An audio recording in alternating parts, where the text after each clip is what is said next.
Welcome to Abide in Liberty, a podcast empowering patriots everywhere to re-enthrone faith, family, and freedom as the bedrock pillars of liberty in education, our communities, and our nation. Hello, everyone, and welcome to Abide in Liberty this week. This is the first of a two-part series talking about the topic of discipline. I want to start today by sharing a story that I hope will illustrate the principles I want to talk about today and next week. A story about my dog, Strider. Now, if you've been listening to this podcast for a while, you may recall an episode that I did on the danger of anger and how this lovely puppy on one particular morning had me chasing him all over our property and the adjacent school property. It's about 30 acres in total. And was just, I felt like he was toying with me. He was just keeping out of reach. He knew he was supposed to come. He knew what I was asking because we had trained on this and he had done it before many, many times. But he was having just a grand old time exploring this property and not having to come and do anything that I told him to. And then my wife shows up. I finally am frustrated. I'd been kicking cactus and had spines all up in my shoes. Called my wife asking for help. She pulls up, comes and drives out to where I'm at, yells, "Hey, Strider, come here." And he runs up, tail wagging, is so happy to see her. And that was the end of it. And I was, was livid after this. It was hot. I was hurting, and he had just been toying with me, and he won. He got the best of me. That was a battle of wills that I lost thoroughly. Well, prior to this time, we had done a pretty good job. You know, my wife and I had never owned a high energy dog like this. He's part German short-haired pointer and part lab. Very high energy, very high intelligence, kind of the quintessential hunting dog. So we had been training and working with him. So this is before I get to that, this is the type of dog that in order to maintain a healthy lifestyle needs to run or walk about 6 miles a day. So we knew we were getting into this and we wanted him to be able to free roam and take advantage of the space that we have in our area and around where we're at. And about the time that this story happened, he had gotten big enough that hunting mode set in full bore. So he had the energy of a puppy, the body of a medium-sized dog, and his nose was just constantly going and was just all over the place. And from that point on, became very unruly. Well, eventually, I kind of had enough. We were at the point where, you know, it wasn't safe for him to just be running wherever and whenever. We were, you know, the times that we had to let him out were in the morning, but when it was time for him to come in so that we could go about our day or go to school, he was nowhere to be found. So we were left with the decision, we either have to keep him cooped up all the time or on, you know, like tied to a rope, which isn't good and isn't what we wanted for him and isn't what is best for him, especially with the level of energy that he has. So I decided to start doing research. We asked, you know, people that we know that had experience training dogs. We had hired a dog trainer to help us with keep this guy contained. So we're talking to her using YouTube, and finally came to the decision that we needed to do a couple of things. We needed to, number one, both amplify the positive reinforcement that we were giving good behavior, but there weren't very many opportunities for that because as soon as we let him out, it was all bad behavior.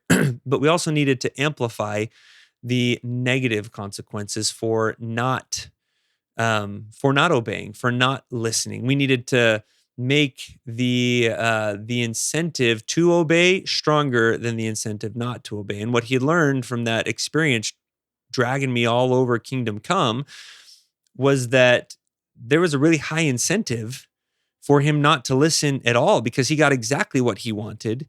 He was able to explore more area because I was going with him, supposedly.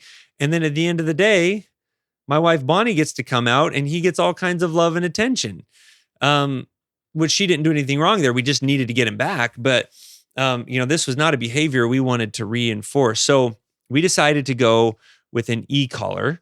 And what that is there's a vibrate feature. So this isn't electrocution, like when you think of a shock collar, although it does have that capability, but it vibrates against their neck and it bothers them. So you train them to, the way that nuisance stops is if they do what you ask them to do. So while they're not doing it, it vibrates. And as soon as they do what they're supposed to, it stops, which is a, kind of a negative positive deal all wrapped up into one. And then for extreme cases or in cases where their health can be in danger, like coming up on a rattlesnake or a poisonous toad or something like that, you can use that shock feature.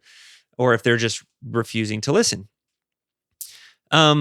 But what I found through all of this, and it worked beautifully, within a very short amount of time, we were able to get back the training that we had already established before, but then move well past it to the point now where he's incredibly well behaved. He can be outside anytime that we're outside, so long as he's got that collar on. And he's even getting to the point where before too much longer, I don't think he's going to need that aid. But he's able to be outside far more. He's able to roam and run and explore and get all that energy out. He has way more freedom than he ever did. And that has created space where there's good behavior now, and lots of it that I can praise and reinforce in order to kind of help him develop those good behaviors and curb the bad ones. So a couple days ago, this has been going on now for a month or so of me really honing in on getting this training down. And I sat down with the kids last night to, give a little parenting moment to teach a principle, kind of like I'm doing here. But, I was explaining that I started off by asking them, do you think Strider's happier now than he was before? And of course they said, no, he seems way happier. And he's obviously way happier. And I asked them what the difference was, and they talked about how we'd gotten this collar, but it made it so that he was able to safely go and do all these things. And so I drew the parallel that, sometimes we as parents enforce negative consequences on them, but like with this dog, the reason why we do that isn't because we don't like them, but it's in fact because we want to help them develop skills that will allow us to give them more freedom, more responsibility. And they kind of chuckled, and they I think they realized they'd been baited into this little bit of a trap. But at the same point, they kind of understood the principle, even though they admittedly didn't like it how that when that applies to them, but that they can see what I was saying. All right. Well, as I thought about that more, and as I started, as I continued to listen to news stories about people in cities that are out of control, about all of the different attacks on the family, I came to a realization that that a lack of discipline is literally destroying our country and is eroding the moral fabric of our society, and has been doing so for a very long time now. I'm going to repeat a couple of my favorite quotes from the founding era. The first is from John Adams. He said, "Our Constitution was made only for a moral and religious people. It is wholly inadequate to the government of any other." And then Benjamin Franklin clarified what that meant. This wasn't just the founding fathers being lazy and saying, yeah, we're only going to make this government work if everyone's really trying to be good, if everyone's moral and religious. But Benjamin Franklin explained, he said, only a virtuous people are capable of freedom. As nations become corrupt and vicious, they have need of more masters.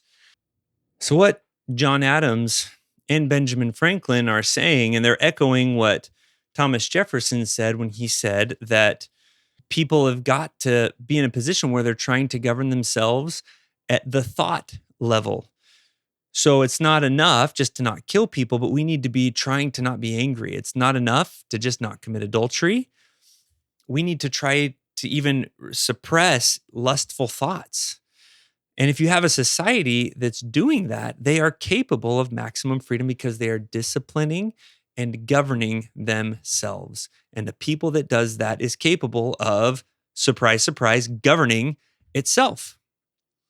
But even so, if you have adults or parents that are disciplining and governing themselves at that level, you still need to have those adults disciplining the rising generation, their children, to create that same kind of self-discipline. And not only that, but kids will continue to need guidance. You can't just leave them to their own devices, or like my dog, they'll end up just getting themselves hurt and not being able to realize their full potential. But even if we have a society that is really doing its best to do that, that is raising the rising generation, we live in a fallen world. People aren't perfect. Society isn't perfect. And even if we're doing our best, we will still have mistakes. People will still make mistakes, and there will still be bad actors. There will still be evil that will try to get its way. Despite knowing all of this, we have a society where discipline is falling quickly out of favor. In the do what feels good culture, anything goes. There is no impulse control. And impulse control is not even seen as a good thing. It's seen as somehow being untrue to your real self, whatever the heck that's supposed to mean. Also, in this day and age, permissive parenting, where being friends with your kids is more important than being parents and being the adults, is gaining in popularity. This also in a culture where we think it's appropriate to put children in charge of making major life-altering decisions of all sorts. And not only that, but there is a societal level lack of discipline, accountability, and consequences. And we see this in the rising crime rates in major cities throughout the country. And even in small cities and small communities, we see this happening in real time. So the first thing I want to do today is re-enthrone discipline as an eternal principle. Now, I did just say that lack of discipline is destroying this country. And if you've listened to this podcast at all, you might say, but I thought you've said before that lack of God is what's destroying this country. Now, first of all, more than one thing can be at work destroying this country, but really, discipline and God are synonymous. I'm really talking about the same thing in both of these cases. God is all about self-control and discipline. That's what being obedient to God's commandments is. It's controlling our base urges, our base desires, and subjecting them to something that is higher than ourselves, because we trust that thing that created us maybe knows a little bit more about what can truly make us happy than we do. And it would be as silly for me to look at God and say, you don't know what's best for me. It'd be just as silly for me to say that as it would be for my dog to look at me and say that I'm an idiot for thinking that discipline in his case is going to make him any happier. To kind of drive home this point of the importance of discipline, I was team teaching a Sunday school class. I may have told this story before. If I have, forgive me, bear with me, but I was teaching a Sunday school class, team teaching, and the other teacher, as we first kind of got paired up and we were talking about how we wanted to manage the class, my suggestion was, it's kind of tough. I'm a school teacher, so there are certain disciplinary methods that we use in a school. They don't really work in a Sunday school where you meet once a week or once every other week for an hour. There's really not time to establish that kind of relationship and those kind of disciplinary methods. My idea was I'm going to give everybody a single starburst at the beginning of class, and for every inappropriate classroom behavior, speaking out of turn, making comments just for the intent to be funny but not actually trying to advance the discussion, they would lose a starburst. But for every time they participated in a positive way, shared their thoughts, their heartfelt thoughts, or even for those that just struggled being that were really shy, if they were just sitting there and actively engaged and listening, they would gain a starburst. So they could max out at 5 starbursts, or they could lose them all and go home with nothing. Well, when I presented this idea, this other teacher said, no, that's ridiculous. These are 12 and 13-year-olds. We're at church. They should be good and listen just because it's the right thing to do. Now, that may resonate with many of you, but when you think about it, God doesn't expect that of anybody, of you or I, the oldest or the youngest of us. He has a system of rewards and punishments in place to incentivize us to participate in good behaviors and to disincentivize us from participating in poor behavior. So when we follow his commandments, we're blessed. We have peace in our lives. When we go out and serve somebody else, we're blessed with this kind of euphoric sense of well-being where, we've sacrificed our time, yet somehow both the person served and the person serving feel better about life and about themselves. And that's just one small example, but we could go on and you could, I'm sure, outline many of those. But on the flip side, if we don't follow his commandments, then oftentimes those disobediences lead to things like addiction, which restrict our agency and ability to choose. And ultimately, they can lead to punishment in the eternal world. And also, for those who are doing what's right, there's happiness and eternal bliss in the next life. So God, this idea of incentives, of blessings and positive reinforcement when we do good and negative reinforcement or punishments when we don't, is an eternal principle. And God uses that for the old and the young alike. So to expect that anybody, our children, ourselves, to respond from a completely altruistic point of view, at least at first, is simply unrealistic. Now, we may get to the point where after a lifetime, or maybe even many years or decades of living a life where we are consistently blessed, that can have a purifying effect where it can lead us to doing what's right because we love God, doing what's right for its own sake without any expectation of any kind of reward. But we don't, that's a more advanced level of discipleship. That's a more advanced level of obedience and love for God that you cannot attain without first traversing through and taking advantage of and having those incentives, both for good and for ill, applied in your behalf. You just don't get there. That it is an absolutely crucial point. And I would venture to say that there probably are not very many people on this planet who get to that point before they die, that are completely that are completely indifferent to whether there is eternal bliss or eternal punishment coming on the other side of death. That people that doesn't factor in at all. Now, I believe that they're out there. And they may be more than I think. This might be more of a commentary on where I'm at in my personal progression than anything. But what I do know is you don't get to that point without incentives in place for a very extended period of time to help you want to be good and help you be a little bit afraid of what will happen if you don't. It's also important to note that without this understanding and expectation of either eternal punishment or reward, the incentives for self-control are almost non-existent. If you're not worried about what is going to happen in the next life, then doing what feels good today, doing what feels good now, so long as you can get away with it, makes perfect sense. Well, how would you come to any other logical conclusion? But if you truly believe that there's something waiting on the other side for you, that you're going to have to make an accounting for what you've done here, you're going to think twice before doing something, even if you could get away with it. Even if you could get away with that impure thought that would not be doing your wife a service at all. Even if you could get away with those angry feelings that you just let fester and simmer. Even if you could get away with it, you're going to think twice before doing it. And that does have an impact on behavior. And you don't have to look any farther than the progression of our culture since we have systematically removed God from every aspect of it to see evidence of that. Correlation isn't causation, but when God says it is, that's pretty good. You can take that to the bank. So anytime we're talking about discipline, it's important for our kids, for our society, it's important to keep God's pattern in line. He is the perfect father. He is the perfect king. He is the perfect governor.